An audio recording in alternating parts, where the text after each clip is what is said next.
Bom dia, queridos, graça e paz. Bom é estarmos aqui mais uma vez para compartilhar da palavra do nosso Deus. É um privilégio muito grande voltar a estarmos juntos através desta plataforma.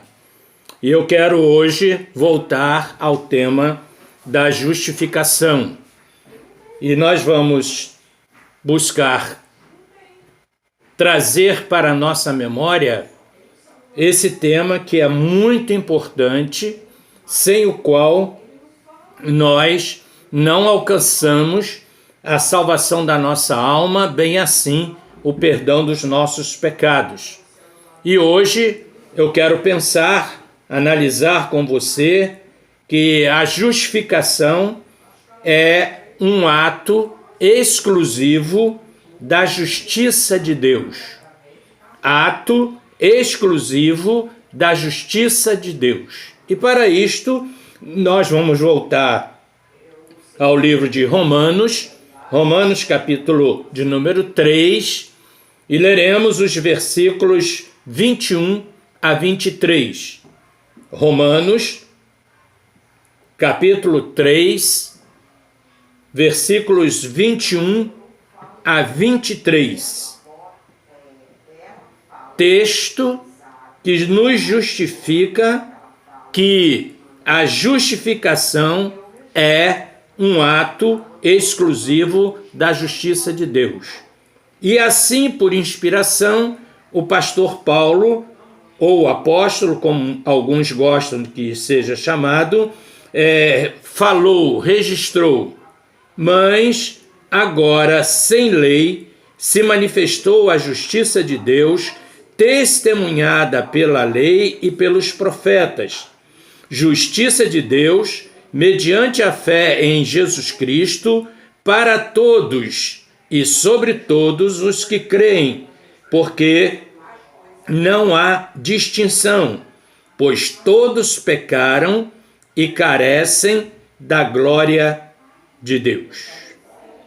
Nesta série de mensagens, irmãos, que nós estamos produzindo acerca da justificação, na primeira nós observamos e estudamos que a justificação decorre do amor e da justiça do nosso Deus.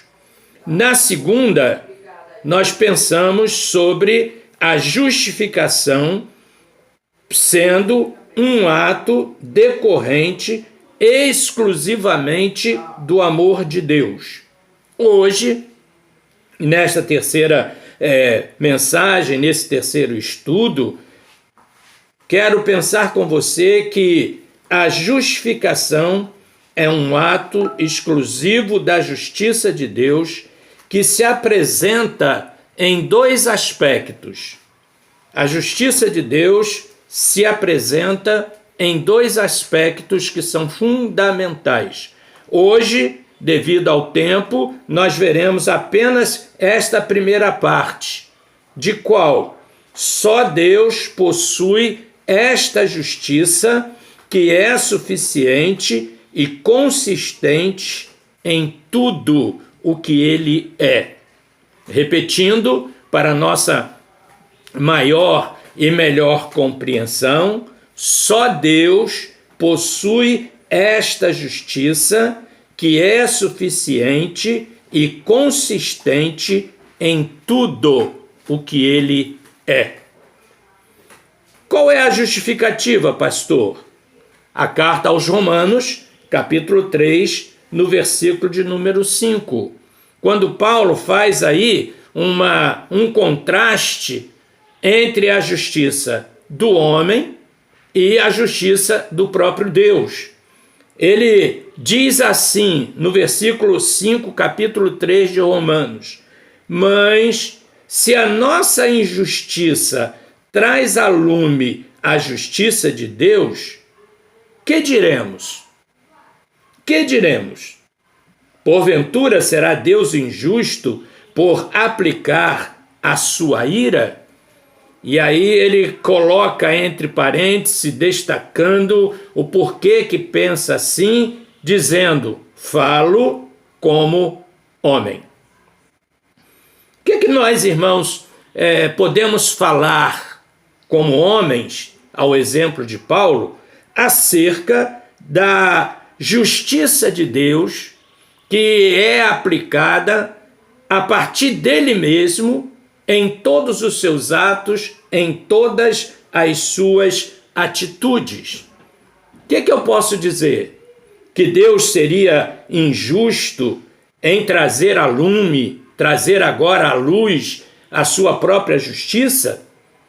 Pensemos, queridos, que ao ser inspirado a escrever esta carta, o apóstolo Paulo se dirige à igreja que estava na cidade de Roma, no primeiro século da nossa era cristã, entre provavelmente os anos 56 e 58, ele estava completando a sua terceira viagem missionária.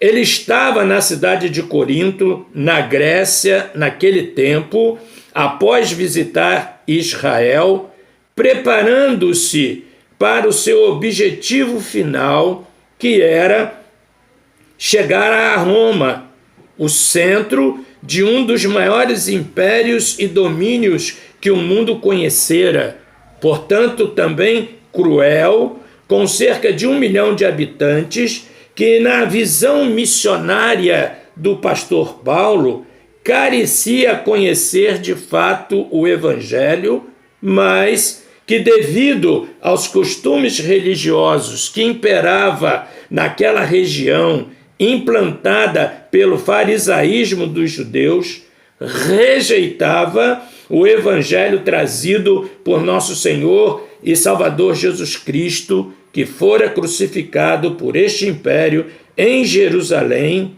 meio século atrás. Como temos rejeitado a palavra de Deus, meus irmãos? Como temos rejeitado o Evangelho, que é o poder de Deus para a salvação de todo aquele que crer? Isto, ou seja, a rejeição, não é uma prática apenas de nós que estamos no século XXI. Mas esta prática de rejeição ao Evangelho, à pessoa de Cristo Jesus, do próprio Deus, o nosso Criador, isso se dá desde o início da criação do homem. E Paulo, na sua experiência de 3 viagens missionárias, pregando o Evangelho, mostrando a redenção e a justificação do homem na pessoa de nosso Senhor e Salvador Jesus Cristo, ele chega a Roma e recebe este impacto. Ele, Paulo, que era um homem nascido de novo, experimentado, instruído aos pés de Gamaliel e certamente conduzido e preparado pelo Espírito Santo de Deus para chegar a Roma, um império com quase 1 milhão de pessoas, ele, Paulo, sentiu esse impacto ao enfrentar em Roma as situações provocadas pela religião no que dizia respeito entre a lei de Moisés e a graça de Deus trazida, revelada pelo Evangelho, poder de Deus para a salvação daquele que cresce na pessoa de Jesus Cristo, o justificador estabelecido pelo próprio Deus, que confrontava a lei mosaica, que estabelecia obras como fator justificador a favor do homem. O homem, segundo a interpretação da lei pelos fariseus, precisava de produzir obras para que alcançasse a salvação de sua alma, a salvação de si mesmo. E Paulo, ao ser confrontado com isto, ele vai mostrar que, ao longo de toda a sua carta, que ele estabelece para a nossa compreensão maior, 3 palavras centrais e chaves como reflexão para que alcancemos nossa justificação. Paulo estabelece pecado, salvação e fé como ênfase meramente humana diante da persistência e imposição dos fariseus da circuncisão. O homem precisava circuncidar-se para alcançar, então, segundo a lei, a sua justificação diante do nosso Deus. E o povo fariseu que estava ali em Roma, eles queriam impor aos novos crentes a questão da circuncisão do seu corpo para, irmãos, obter a salvação, obter a sua justificação. E diante disto, Paulo percebe essa gritante controvérsia entre os judeus neste tratar de Deus com Israel, levando a fazer um outro registro de suma importância na condução da nossa justificação. E aí Paulo declara, lá no capítulo 1, nos versículos 16 e 17, algo que nós também hoje carecemos observar e trazer como prática, porque o evangelho é para fé e prática no nosso meio. E o que foi que Paulo usou como argumentação nessas características, falo como homem, para concretizar na mente e no coração dos seus ouvintes esta palavra que é fundamental ainda hoje para nós. Versículo 16, Paulo diz assim: pois não me envergonho do evangelho, porque é o poder de Deus para a salvação do que crê, primeiro do judeu e também do grego, visto que a justiça de Deus se revela no evangelho de fé em fé, como está escrito: o justo viverá por fé. Qual é o contraste que esta palavra está trazendo para nós hoje, século 21? Quantos de nós, queridos, não vivemos por fé, mas vivemos e buscamos viver por situações que possam nos favorecer? E o pastor Paulo, querido, está esclarecendo o que Jesus houvera dito a Nicodemos quando lhe afirmou que para obter a salvação não precisaria mais oferecer como ato de justificação diante de Deus mais nenhum sacrifício como a lei mosaica exigia. Por que Paulo esclarece? Uma vez que ele, Cristo, já havia se tornado o sacrifício de justiça perfeito e insubstituível diante de Deus para a remissão dos pecados e justificação da alma do homem diante de Deus, bastando agora apenas crer, apenas viver pela fé em Cristo Jesus, o justificador, que crê que não mais terá que cumprir ritos e sim viver por fé. Daí, queridos, se você voltar ao texto original, lá no versículo 22, ele vai dizer assim: justiça de Deus mediante a fé em Cristo Jesus para todos e sobre todos os que creem, porque não há distinção alguma. Basta o homem crer, após o seu arrependimento e confissão dos seus pecados a Cristo, tornando seu Senhor e seu Salvador. Essa é a justiça de Deus. Imagine que aquela pessoa que não pudesse oferecer um sacrifício, que não tivesse dinheiro, que não tivesse condições alguma, e nesse aspecto não possuímos nenhuma condição para oferecer sacrifício, e sacrifício de justiça que agradasse a própria justiça do Criador, que é também o autor e o consumador da nossa fé através de Cristo Jesus. Nesta convicção, meus irmãos, e para uma melhor compreensão da igreja, o pastor Paulo abre mão dos fundamentos teológicos, usando da expressão falo como homem, no capítulo 3, versículo de número 5, com o objetivo de produzir em seus ouvintes uma clareza maior, claridade do porquê da justificação em sua essência para a salvação do homem, não se tratar mais do pecado, e sim agora, com muita clarividência, com muita clareza, de Jesus Cristo, o Filho do homem, que se fez carne e com o seu corpo santo pagou o alto preço da nossa redenção e justificação no cimo do Calvário,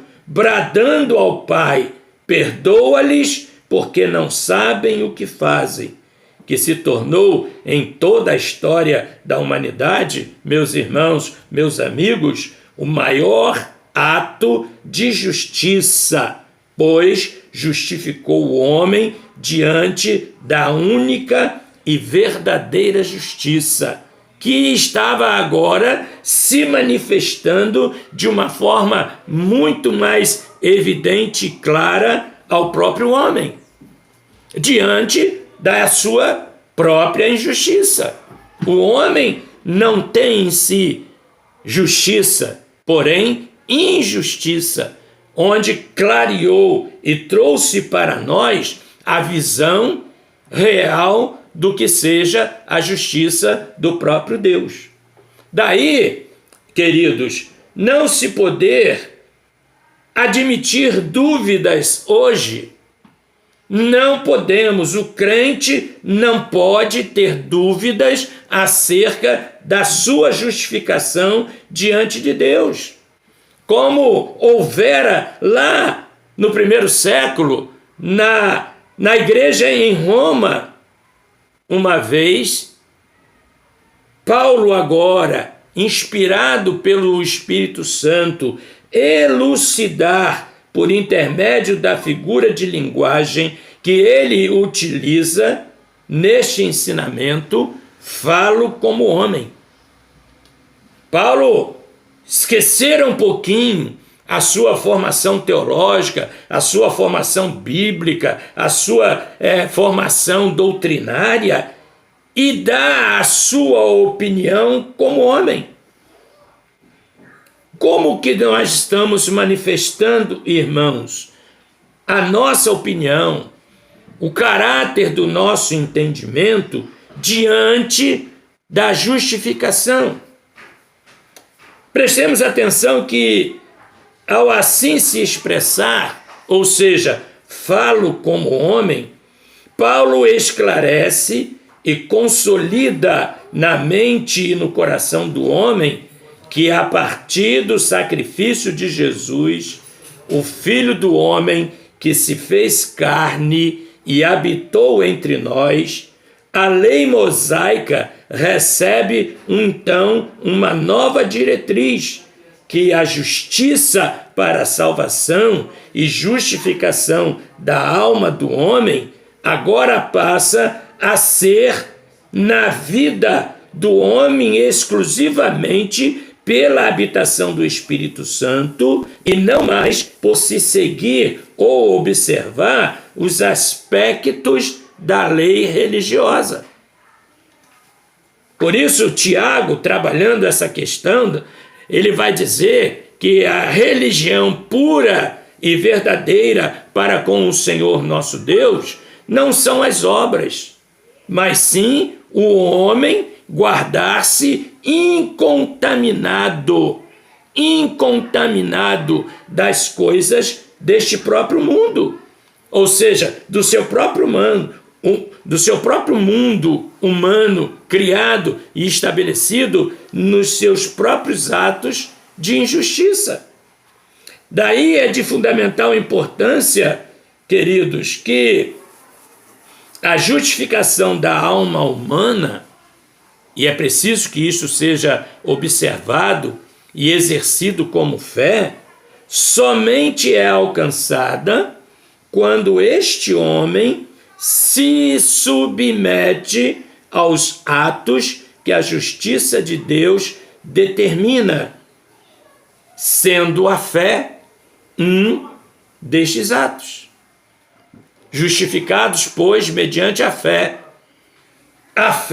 passa a exercer, meu irmão, uma ação fundamental nesta doutrina da justificação. Sem fé é impossível, diz a palavra, a Escritura, ser impossível agradar a Deus.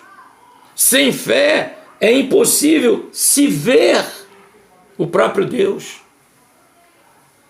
Daí o pastor Paulo, ele trabalha uma outra questão de suma importância quando ele vai dizer lá em Romanos, no capítulo 10, nos versículos 8 a 11, algo que eu e você precisamos induzir o coração para guardar, como fez Davi. Induzo o meu coração a guardar os teus estatutos, as tuas leis, e observá-las na prática do dia a dia.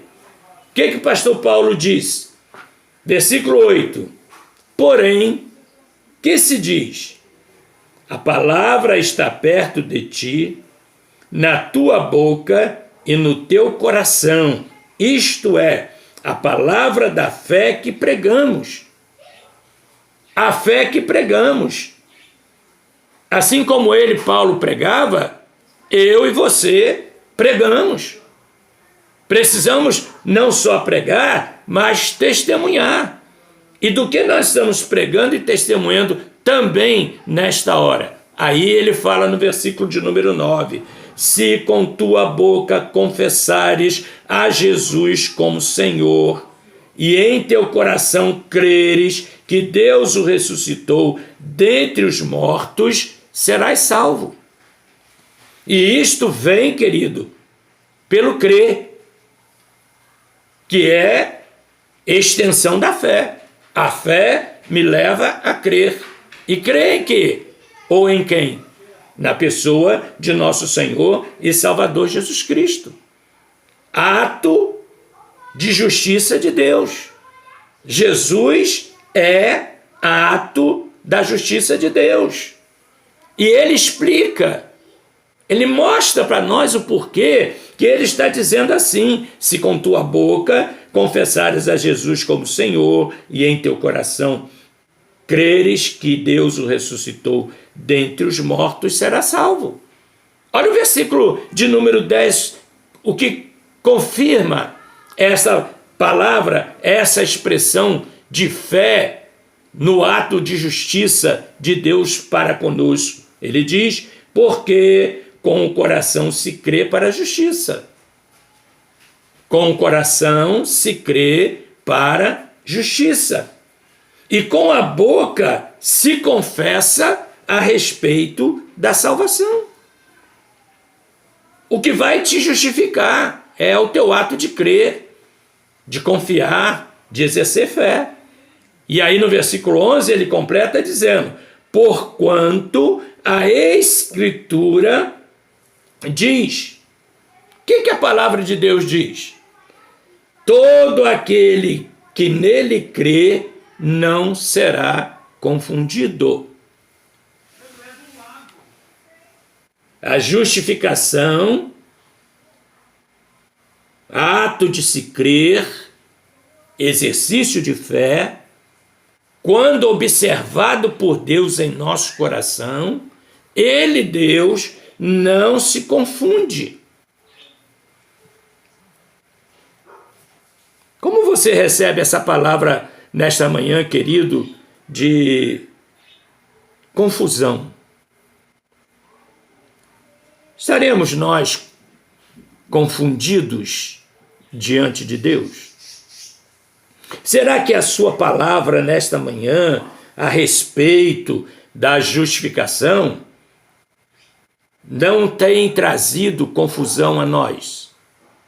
Observe, irmãos, que ao assim declarar por obra do Espírito Santo, o pastor Paulo está esclarecendo que a justificação do homem, realizada e concretizada no Calvário, não pode ser considerada como um ato unilateral de Deus, mas que o próprio Deus chama e convida o homem a participar dela em substituição às obras impostas até então pela lei. Quais são os atos agora? Sua crença e sua fé. Basta você crer, basta você exercer a fé. Não vai haver necessidade nenhuma de nenhum outro ato ou de nenhuma outra ação para que se diga, você por isso está justificado. O que você precisa agora é apenas e tão somente crer. E quando nós cremos, se concretiza em nós essa participação. Citando, Paulo usa isto, a única e inexorável fonte de confirmação, a Escritura, que é a palavra de Deus, que vai dizer para nós assim: porém, volta lá ao texto inicial, porém, que se diz? A palavra está perto de ti, na tua boca e no teu coração, isto é, a palavra da fé que pregamos. E concretiza finalmente dizendo, se com tua boca confessares a Jesus como Senhor, e em teu coração creres que Deus o ressuscitou dentre os mortos, serás salvo. Já estás salvo, querido? Temos certeza da nossa salvação? Que somos e estamos justificados diante do nosso Deus? Por isso ele usa o versículo 10, mais uma vez, porque com o coração se crê para a justiça, e com a boca se confessa a respeito da salvação. Porquanto a Escritura diz, todo aquele que crê, que nele crê, não será confundido. Observemos, meus irmãos, que esta declaração categórica e enfática que Paulo traz no tratar e lidar com a questão da aplicação da justiça de Deus para a condenação e salvação, Deus o faz de forma isenta de qualquer tipo de favoritismo. Deus, para condenar ou salvar, não tem favoritos. Deus não usa de favoritismo, pois ele é imparcial. E ele, Deus, se aplica à sua própria justiça, uma vez não mudar seu padrão santo, santo, santo, justo e justo em todos os seus atos.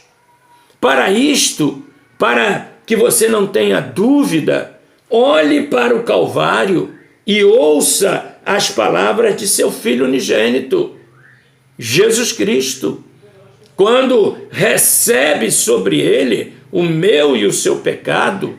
Ele diz, vai para o próprio Pai, Deus meu, por que me desamparaste? Deus é imparcial, meu irmão. Deus é imparcial.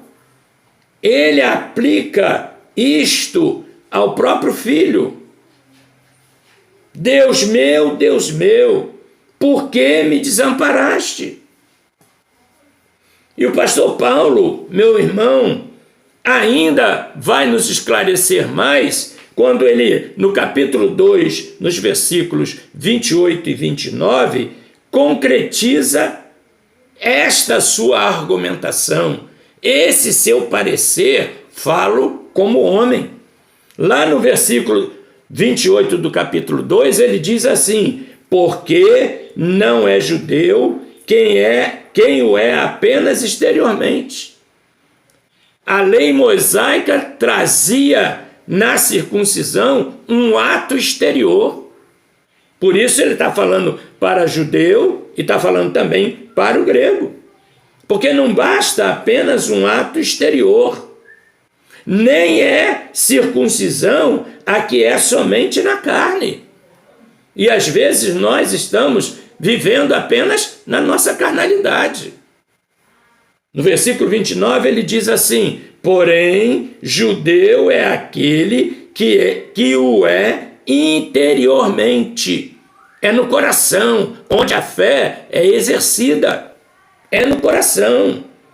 E a circuncisão, a que é do coração, no espírito, não segundo a letra, e cujo louvor não procede dos homens, mas procede de Deus.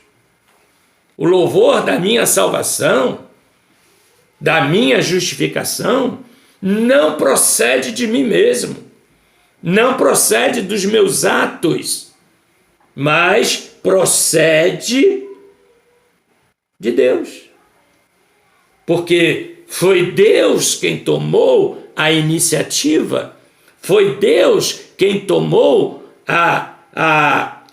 tornou a ação real e concreta ao enviar o seu Filho, que nos convida para fazer parte desta justiça inigualável, incorrupta, imparcial em todos os seus atos.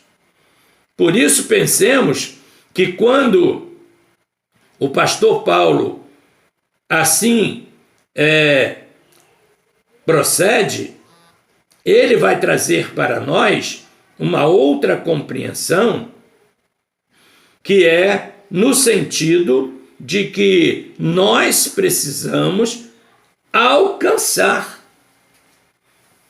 Ele vai dizer no versículo 28 e 29, porque não é judeu quem o é apenas exteriormente, nem circuncisão a que é somente na carne.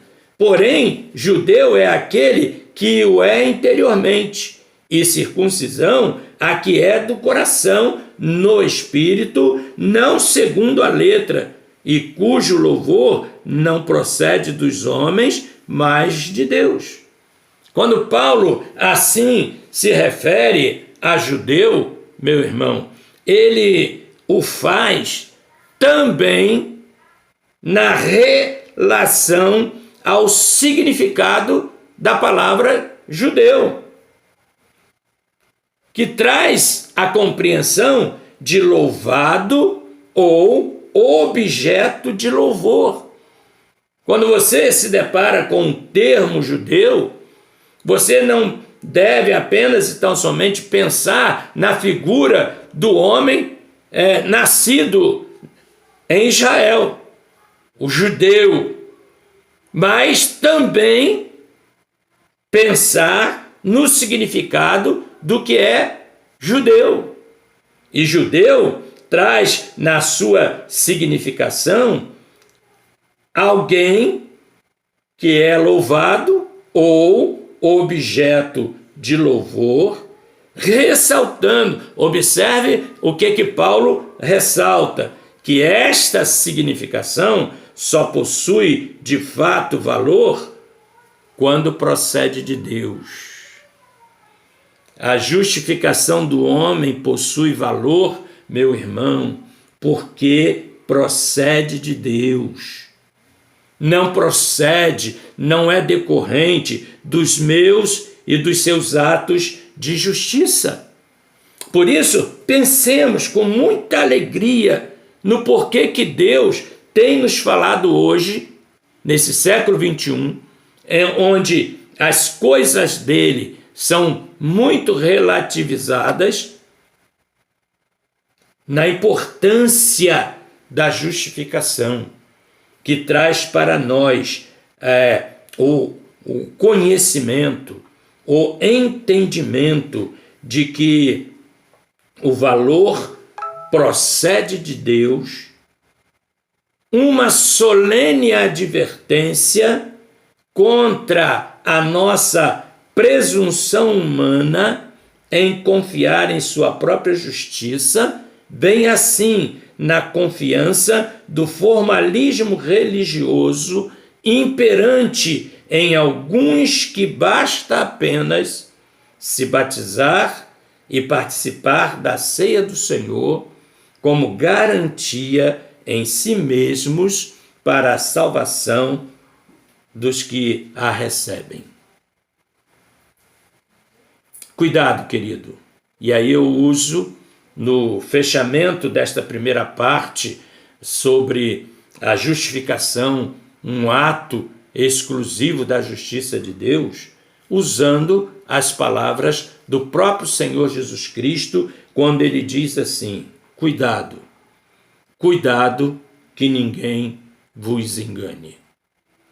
Quantos de nós estamos sendo enganados diante dessa liberalidade demoníaca que sobrecai na igreja quando se diz que basta apenas ser batizado e que basta apenas se participar da ceia do Senhor para que a salvação esteja garantida, bem como a sua justificação. Não esqueçamos, meus irmãos, não esqueçamos que a palavra do nosso Deus nos afirma que sem santificação, que é produzida no nosso coração pela obra de consolação e ensino a toda a verdade do Espírito Santo, é o único que nos conduz em segurança para não só, queridos, entender, mas praticar os atos de justiça para os quais também Deus, em sua infinita graça e misericórdia, nos trouxe pela justificação. Que Ele, o Senhor, nos abençoe nesta manhã e que o Espírito Santo concretize em nós a importância da palavra do nosso Deus, que nos falou nesta manhã desta forma. Mas, agora sem lei, se manifestou a justiça de Deus, testemunhada pela lei e pelos profetas. Justiça de Deus, mediante a fé em Jesus Cristo, para todos e sobre todos os que creem, porque não há distinção, pois todos pecaram e carecem da glória do nosso Deus. Que Ele nos abençoe. Amém.